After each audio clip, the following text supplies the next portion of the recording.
Welcome to BrandBusters with your hosts, James Schwyn and Sean Lee. Together, we bust open the latest in CPG, retail media, and life, or whatever the we want. And for today's episode, we got something special cooked up for ya. Extra spicy. Take it away, Sean. All right, everybody. Welcome to BrandBusters episode 4. Hopefully we got some extra spice for you today. Today we're going to talk about a couple things we saw in the news that we found interesting, which was Lyft's flubbed earnings report. We'll talk about if it was meant to be an accident or just some corporate bullshit. Then we're going to talk about Target's new store brand Dealworthy that James is going to dive into. And then we're going to get into a big topic that I've seen going around that I actually posted about on LinkedIn recently, which is the amount of Chinese sellers that are selling on Amazon and really all e-commerce in the US, just absolutely taking over. Is it a long-term trend? Is it going to go bust? We'll cover it all. And then James and I are just going to talk about how we stay organized with multiple kids and demanding jobs and being an entrepreneur or being in sales. Tips that work for us that may work for you. And hopefully you can learn something and have some fun today. Take it away, James. Yeah, well, first, the BrandBusters were out in the wild last week for a little Valentine's Day. So Sean was so courteous to invite me to a country concert with Josh Malloy. If any of you know me at all, I do not listen to country typically. I tend to go to metal concerts and hardcore concerts and go in mosh pits and crowd surf and sort, which I'm going to have to retire from soon enough. But ironically, it was the night before I had one of those metal concerts, so very much a clash of cultures. But good time. I think we saw. Did we see Rick Wheeler there? Was he there, Sean? I think so. Yeah, he was there. It was pretty much just James and I, and then a bunch of guys in cowboy boots and black cowboy hats. So a little out of place. And I don't know if I would call it country. It's I would call it outlaw country or Oklahoma, Texas country. So not the stuff you hear on the radio, but you know, my wife won't go with me. James was lucky enough to be the person that would go see some hee-haw music, as my wife likes to call it. Yeah. I was the first person that didn't say no. So correct. Yeah, hey, I tried to pull out a corduroy shirt and some boots. I at least looked like I was attempting to blend in, but just so the listeners have an idea, like let's just think little snippets of each song. So Josh Malloy's kind of hit breakout single is Porch Light. And the chorus of that goes a little something like this. I'm not going to sing, I'm going to read it. No, you got to sing it. No, I will not do that. It's too early. Yeah, it's another hotel room, sleeping on the floor. I'm hurting in the morning from the night before. Paid my dues. I'm leading up the road. I'm coming home, baby. Leave the porch light on.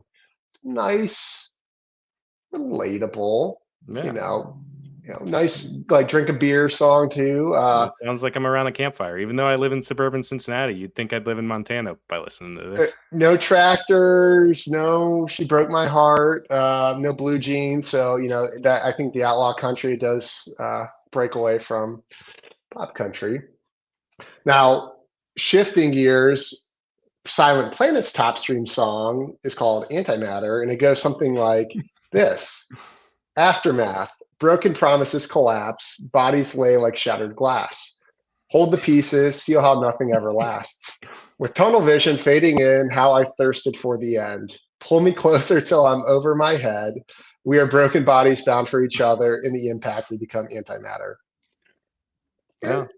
Pretty similar, if you ask me. Yeah, really similar. No, I know that. That's what makes the world go round, right? You got some idiots like me that haven't been on a ranch ever in my life and listening to outlaw country, and you got James and mosh pits over here, and then putting on a suit and tie every day. Yeah. No, I will say, so I have an Excel doc of all the concerts I've gone to, and it's over 150 unique bands, and I definitely have some scars from some of these shows, but I will say, most people are intimidated by walls of death, which if you've never seen a wall of death before, absolutely go on YouTube, specifically like a Lamb of God wall of death. I have had a concussion and my nose busted open before, but everyone looks out for each other, and it's just one of those nice cathartic experiences where you get to blow off some steam, but in a productive, collaborative way. It's like sports, right? Yeah, it Something like sounds like that. broken nose, concussions. It sounds like you're describing some entrepreneurship, like my day to day running Cincy Browns. Yeah, exactly. Exactly. Great. Well, moving on from that, there was some really interesting thing in the news. It really doesn't have to deal with e-commerce, but we thought it would be interesting to all of our listeners out there. And for those of you that left us some great feedback in the Q&A on Spotify, keep doing that. We do read them. I think we got 2 comments that said excellent. I don't really know what was excellent, but I'll I'll take take. it. But recently, Lyft just had their earnings report. Lyft, the ride sharing service, and they released an error in it saying that their projected profit margin increased by 500 basis points, and it should have been 50 basis points. And upon releasing the earnings report, this press release went out, and their stock immediately popped 35% higher. It was their best day since their IPO in 2019. So, question for you, James, like given all you know about kind of corporations and me having worked at P&G at a publicly traded company, do you think this was some intentional corporate bullshit, or do you think it was a true and honest error? Uh, I, I think nose is a word. Yeah, I market manipulation or just a gaff. I think it's. I didn't look to see if any executive team members sold off any shares after that pop. So I think let me go research that, and I'll get back to you. I think a couple things. Again, I don't want to. This is no accusation. Again, it could absolutely be an error. I know I've certainly made errors in certain proposals or pitches that I thought were going to completely derail a deal in certain instances, and it was fixable. Now, speaking of market manipulation, like if you go back to GE in 2019, this is not a Harry Markopoulos debacle where he is claiming that GE he generated this 175-page report claiming that GE was out over 39 billion in fraudulent activity without consulting the executive team members, and also there being documentation on Mr. Markopoulos being retained by certain hedge funds to potentially help with short sale activity. Crazy. But neither here nor there. Listen, I think retail traders and institutional traders these days, and probably for the last 2 decades since the .com bubble burst, care more about the narrative versus the numbers when it comes to the stock. Yep. And Scott Galloway actually really encapsulates this really well, especially in like more tech-oriented stocks and innovators. Is if you tell a 30-something male he is Jesus Christ, he's inclined to believe you. The tech innovator class has an Achilles tendon that runs from their heels to their necks. They believe their press. So this is, again, we're not taking pot shots here at Lyft. Could be very much an honest mistake, but I think the trend with how volatile and crazy the market's been the last several years since COVID, but absolutely the last probably 2 decades, maybe it was a strategy. I don't know. Yeah, I mean, I'm gonna call some corporate BS and fudgery on this one.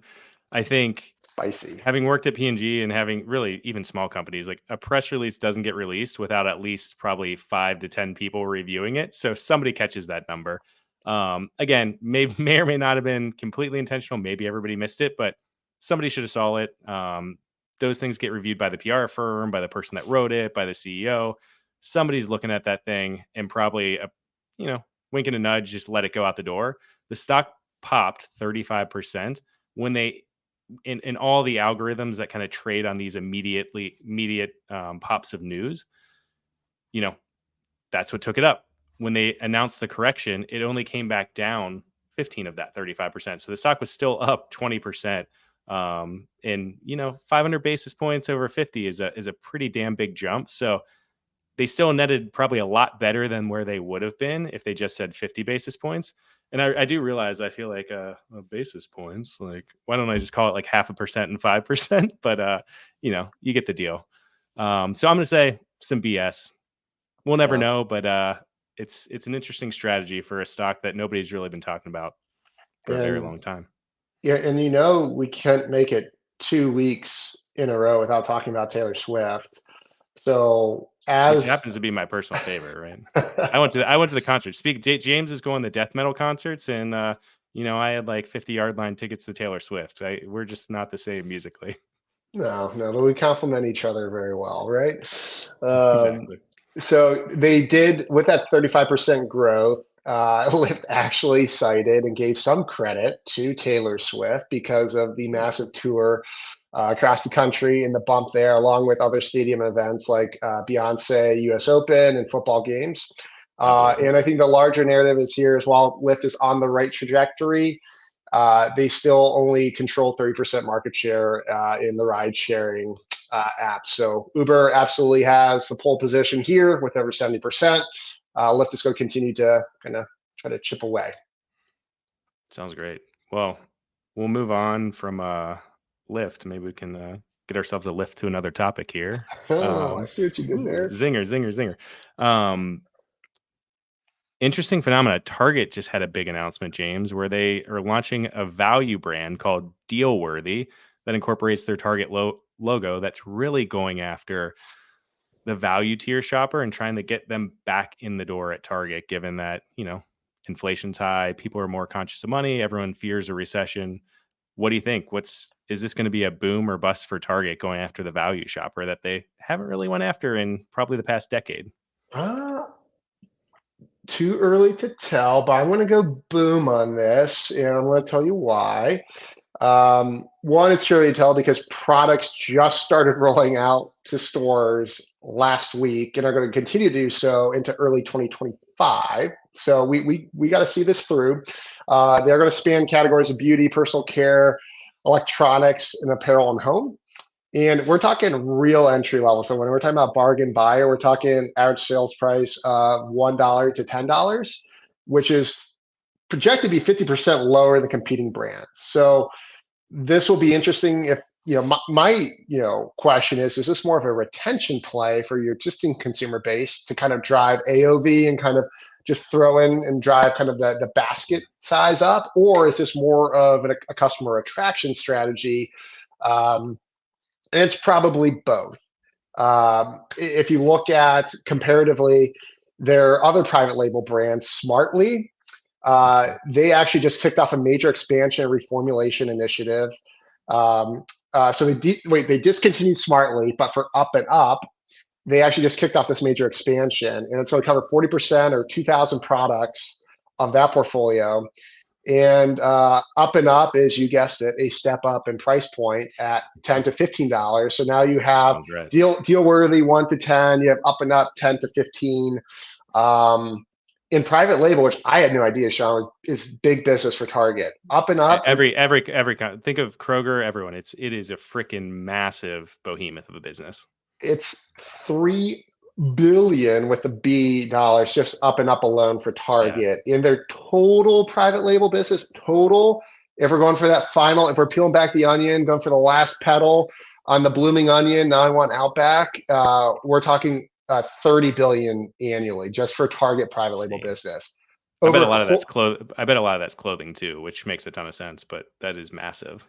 Absolutely, absolutely. And Sean, since you were at P&G, how does big CPG think about this, right? You brought up Kroger, you brought up Walmart. Yeah. It's no secret that these retailers have major private label brands. The FTC was all over Amazon on this Yeah. 1 or 2 years ago. I mean, how do you guys think about it when they're competing? You're competing for shelf space and trade dollars. And I Yeah. guess, how's that narrative? Walk us through what that's like to make sure that they're not cannibalizing sales for what you guys are trying to accomplish in store. Look, I think it's gotten more sophisticated over the years. If you look at private label years ago, like there was no real design aspect of it. There wasn't a ton of branding that was put into it. It was truly the like value-based alternative, your Walmart Great Value brand, where the package just kind of like rips off the leading buyer, right? So people clearly got it was a value brand. I think that shifted. I think Target Up and Up is a great example where you're starting to use the premium equity. With Kroger, I think they have Simple Truth, the premium equity of the retailers at a little bit kind of mid tier price point for private label, and I think they're starting to take more share. But the reality is there's nothing you can do about it, right? A lot of smaller manufacturers might even make the private label for Target, Kroger, Costco. P&G, we didn't really do that, but there are a lot of category leaders that, they'll get more shelf space for themselves if they agree to also produce the value brand or the store brand for these guys.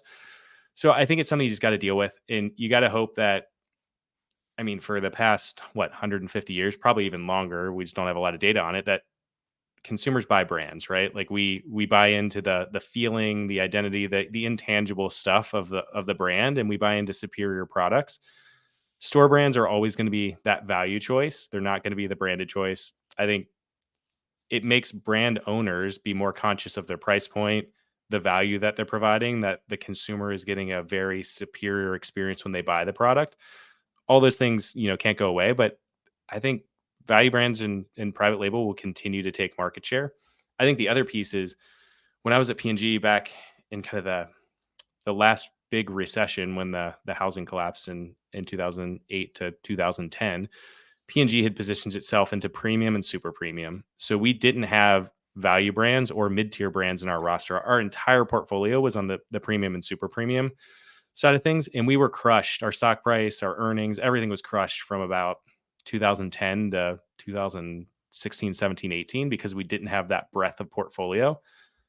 Unilever at the time did. They had across all their categories, they had Degree deodorant, Dove deodorant, Axe, like they had all these spreads across their categories. They performed very well because when people traded down from premium brands, they would trade right into the mid tier and the value brand, all within the same kind of revenue set for the company.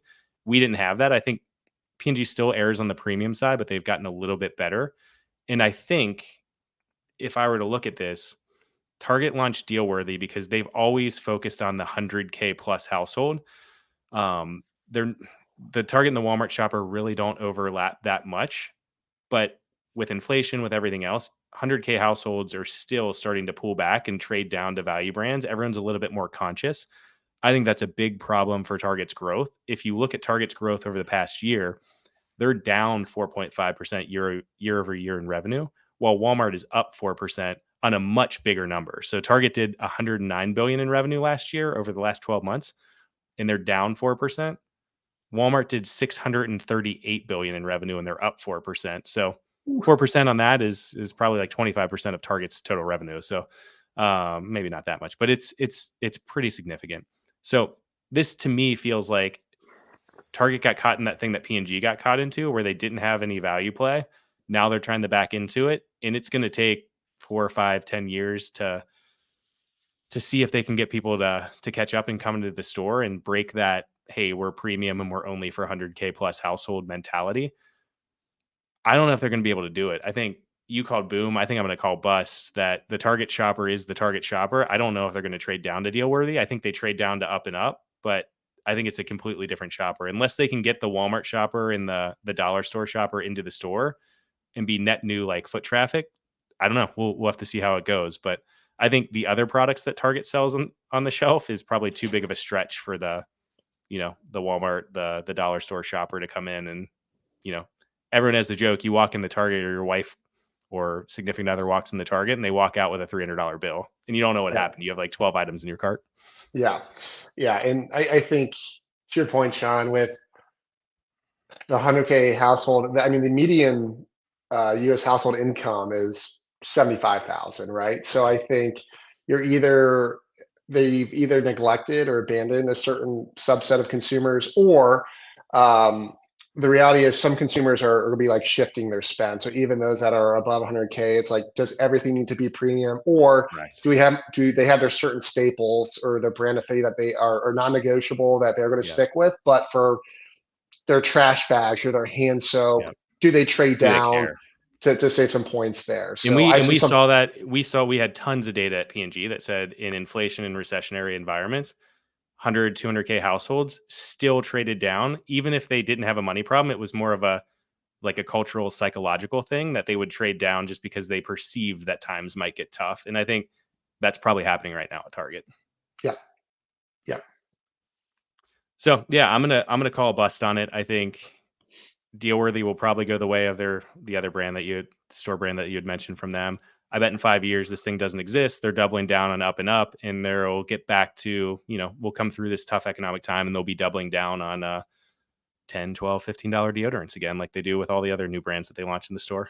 Yeah, yeah, that is a fair point. With the This is a knee jerk, which a very slow knee jerk reaction just to recessionary times. And once, if and when we get out of this, over the next year or so, again, is it a moot point? So cool. That's great. Cool. Well, moving on to one more issue, we're going to talk about something I posted about on LinkedIn yesterday, which is Amazon for the first time ever. We've all known this has been going on. James and I kind of work and ran in Amazon agency. We've been seeing this for the past decade, but Amazon for the first time ever just announced that they are heavily, heavily, heavily reliant on Chinese sellers. So in their earnings report, they've never disclosed it. For the first time ever, Chinese sellers made up 50% of their entire Amazon 3P sales, which is an absolutely astounding number, given that this isn't the sales number, but this is the revenue Amazon brings in off of 3P, is about 140 billion. And then another 47 million of that is advertising. So if you just took, roughly 200 million, Chinese sellers are making, or 200 billion, sorry, Chinese sellers are making up about 93 billion of that 200 billion in revenue that Amazon's bringing in. So they are intricately linked. I mean, my guess is that, the Chinese sellers, and there's probably a Chinese e-commerce lobby that is hitting it hard in Washington and hitting it hard in Seattle, making sure that that gravy train doesn't go away. But I was absolutely shocked. I knew it was bad. I didn't know it was this bad. And I would call Chinese sellers on Amazon almost like the US manufacturing moment or the auto industry moment here. Because if you looked at really from 2005 to 2020, you had a lot of US e-commerce entrepreneurs that would go to China, Vietnam, and they would buy product, find really great product, brand it, trademark it, sell it on Amazon, mark it up, make a 20 to 30% profit margin, probably not as much anymore because margins are getting squeezed. And they'd make good lives for themselves. They would sell their brand to aggregators. The people, it was a great thing for the economy. Now, the Chinese manufacturers that have excess capacity coming out of COVID realize that they could just cut out that entire spread, right? Like, why sell to the US distributor or middleman when they could just go direct to consumer and ship it directly into Amazon FBA, which they're doing now. And they can take lower margin because they don't have as high of a requirement, and they can cut out that, the markup and the 20 or 30% margin that the US seller was making. So I view this is kind of the Armageddon moment for Amazon only brand US sellers if this trend continues. We don't know if it will. Obviously, politics plays a big role in it. Let's say the presidency changes and somebody slaps a 50% tariff on Chinese goods, or removes some of the friendly laws that I just learned yesterday from somebody that reached out to me after I posted and said a lot of these Chinese sellers don't have to pay tariffs getting the goods into the US because they're not trading title of it. But when they sell to a US seller, the seller has to pay a tariff on that good, which is another expense that these Chinese sellers don't have to pay. I also read the same thing happens for Temu and Shein, in that they're spending more money lobbying in Washington than almost any other kind of industry combined to make sure that that law is protected. So when big money's at play, I don't know if it's going to go away, but I think the trend is you're going to continue to see what I would call direct from manufacturer selling through e-commerce in the US from China. And it's the same trend of when everything at Walmart started getting made in China and, prices came down. I think it's probably a benefit from the consumer, but it's going to be a lot harder to sift through quality, what's good, what's not. We talked about Stanley a couple weeks ago. Like, does this stuff have lead in it? Like, would you buy toys and let your kids play with them and put them in your mouth? I don't know. If there's not a US entity kind of sitting there and, worried about being sued and making sure everything's up to standard, I'd be a little nervous about it. But James, I don't know. What's your take on the Chinese seller Armageddon? Yeah, here's how I see this playing out. It's the US based third party sellers that, I don't want to say got rich quick or hoping to, but I feel like there was a They did. trend They there, did. A right? lot of them did.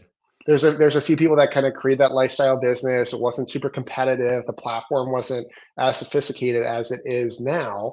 But they built that without really building like a moat or kind of that durability that's required with that brand identity and brand Mm. foundation that maybe big CPG Yeah. has. They didn't build brands, right? They sold trademarked products. Exactly. And so without the fundamentals of what makes a brand, I think they're going to feel the most friction from this. They don't have a devout consumer base. They don't have these best in class assets, a sound brand identity, and let's talk about war chests here. Um, Advertising revenue is not going down on any marketplace right No. now. For all the major retailers, it is going up. So those unit economics and the margin availability is diminishing. And now, if Chinese sellers are able to circumvent these tariffs that you're talking about from a title transfer, And cut out the middleman, right? exactly. And now we also are having generative AI for image. Like, Yeah. I think those are the individuals that are going to suffer the most. Yeah. And I And guess copy, right? Because the telltale sign would be poor English, misspelled words. Now you can have ChatGPT write your copy for you based on a product page that's already written in English. Just rip it right off and throw it in the ChatGPT for a similar product. right, right. And I think the trend here, I feel like it's interesting that between this and even what we discussed with Target and Dealworthy, a lot kind of, it's not private label per se, but there seems to kind of be this trend as um, consumers are going to shift. They're shifting their spend. Some are pulling back outright, but a lot of it's just shifting. So if it's downgrading certain purchases, but upgrading elsewhere, staying the same, or are they shifting from products to more experiential services? If you try to Sure. buy any type of concert tickets, if we want to go full circle moment, considering we talked about music at the beginning of the show, to now ticket prices are way up, ticket fees are way up. Shows sites are breaking. Ticketmaster can't solve it. Anyways, end of Yeah. rant on that. But there's a very consumerism is alive and well in the US. And for those who don't know the exact definition of consumerism, it's a social and economic order in which the goals of many individuals include the acquisition of goods and services beyond those that are necessary for survival or for traditional displays of status, aka keeping up with the Joneses. So while we're all feeling the effects of inflation, I don't think it's going to be until we untether our identity from this, like what we own or these inanimate objects. I don't think it's going to affect the consumer. I think they'll continue to buy. I think the brands or the third party sellers are the ones that you know pay the price here, literally and figuratively. And it'll be kind of an interesting dynamic to see how it plays out over the coming months and years. Yeah.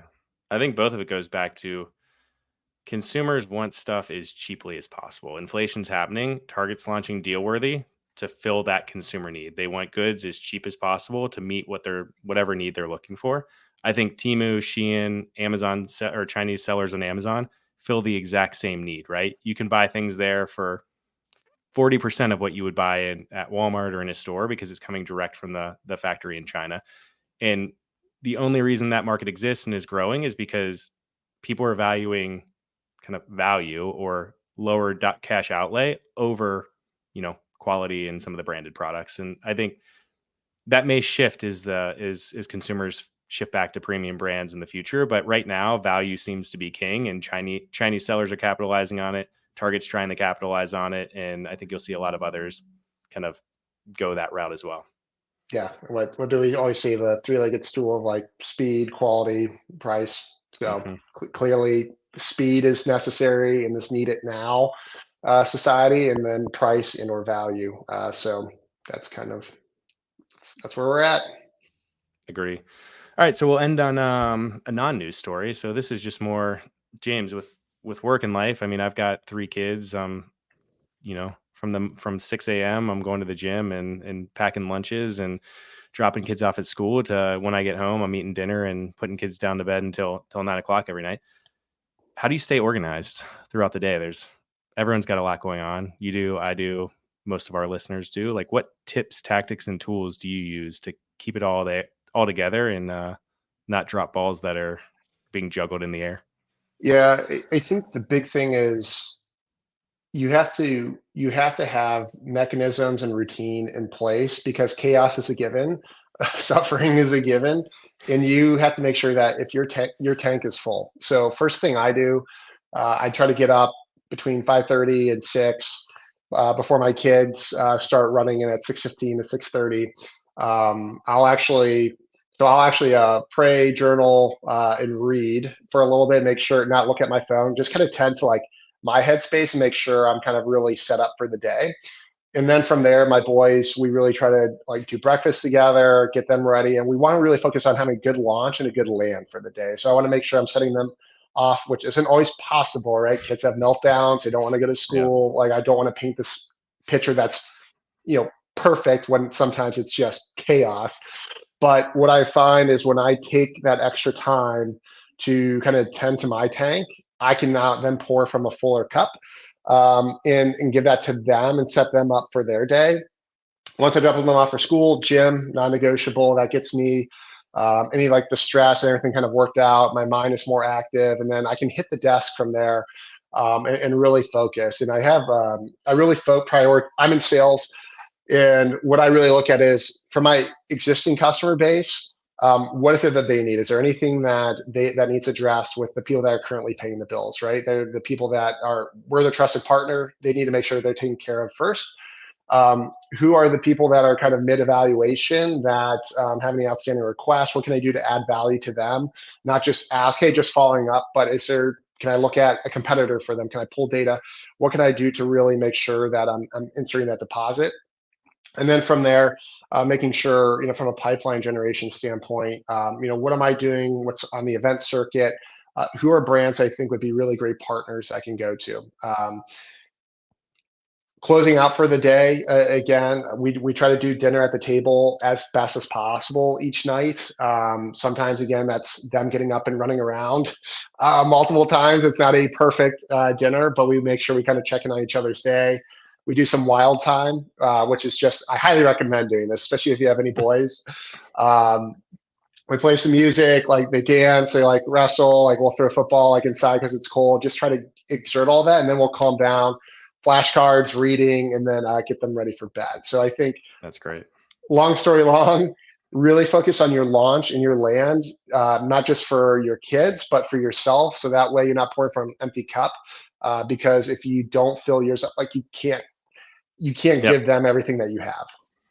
Yeah. I mean, I can't state it enough. I think routine's perfect, right? Like I get up, I work out every morning, take my daughter to school, get coffee, usually we'll journal every day, and really write down like what are the like three things that I really need to get done for the day, that if I got nothing else done, I'd feel satisfied by the end of the day that those three things were taken care of. And then, I mean, I've had ADD my entire life, so it's easy to get distracted by our phones and pings on your email, everything else. So what I've really found is this method called the Pomodori method, and I'll kind of hold it up here. I've got an app on my phone called Focus Keeper, which I am not affiliated with, and it's a free app. But the whole theory is, deep work and focused work. So you'll do 4 sessions of 25 minutes where you kind of write what tasks you want to get accomplished in those 25 minutes. It could be like, hey, I want to get the inbox zero in the next 25 minutes. You let it go, and then you get a 5-minute break in between each of them. So in the 5 minutes, you can do whatever the hell you want, right? You can go scroll Twitter, LinkedIn, you can text your friends, you can get on a group chat, do whatever you want, watch a video. And then you get back to it for another 25 minutes. So every morning I try to get a good block of 4 or 5 of those 25-minute kind of Pomodori sessions where I can plow through as much as possible. And then in the afternoon, I try to do things that don't take as much brain power. So meetings, catch ups, phone calls, things like that. Knowing that hopefully in the morning I got the 1, 2, or 3 things done that I really needed to get done for the day. But yeah, that's my tip and tactic. I think everything James said was great. Like I'm not going to beat a dead horse with the stuff that we do with our kids, but all great advice. And I think, we're not fudging earnings reports. We're harping on value brands, and we're trying to stay organized here. So I think that's probably the end of our episode today. Any parting thoughts that you have for the audience, James? No, I mean, I would say being the sales and marketing guy, there's no reason. or wait, or go flush any reports. I do not have a CFA. I am not a controller or CFO, nor will I be anytime soon. Now, Sean, I guess, kind of runs the P&L for his company, so maybe we'll have to watch out for him. But yeah, you never know. I'll try not to do anything sketchy. All right, so that ends. We've got a nice little outro for you today. We're getting a little bit more legitimate every single oh, time that look we at do this. this. Woo woo. All I right. haven't seen this yet. I'm excited. Until next time.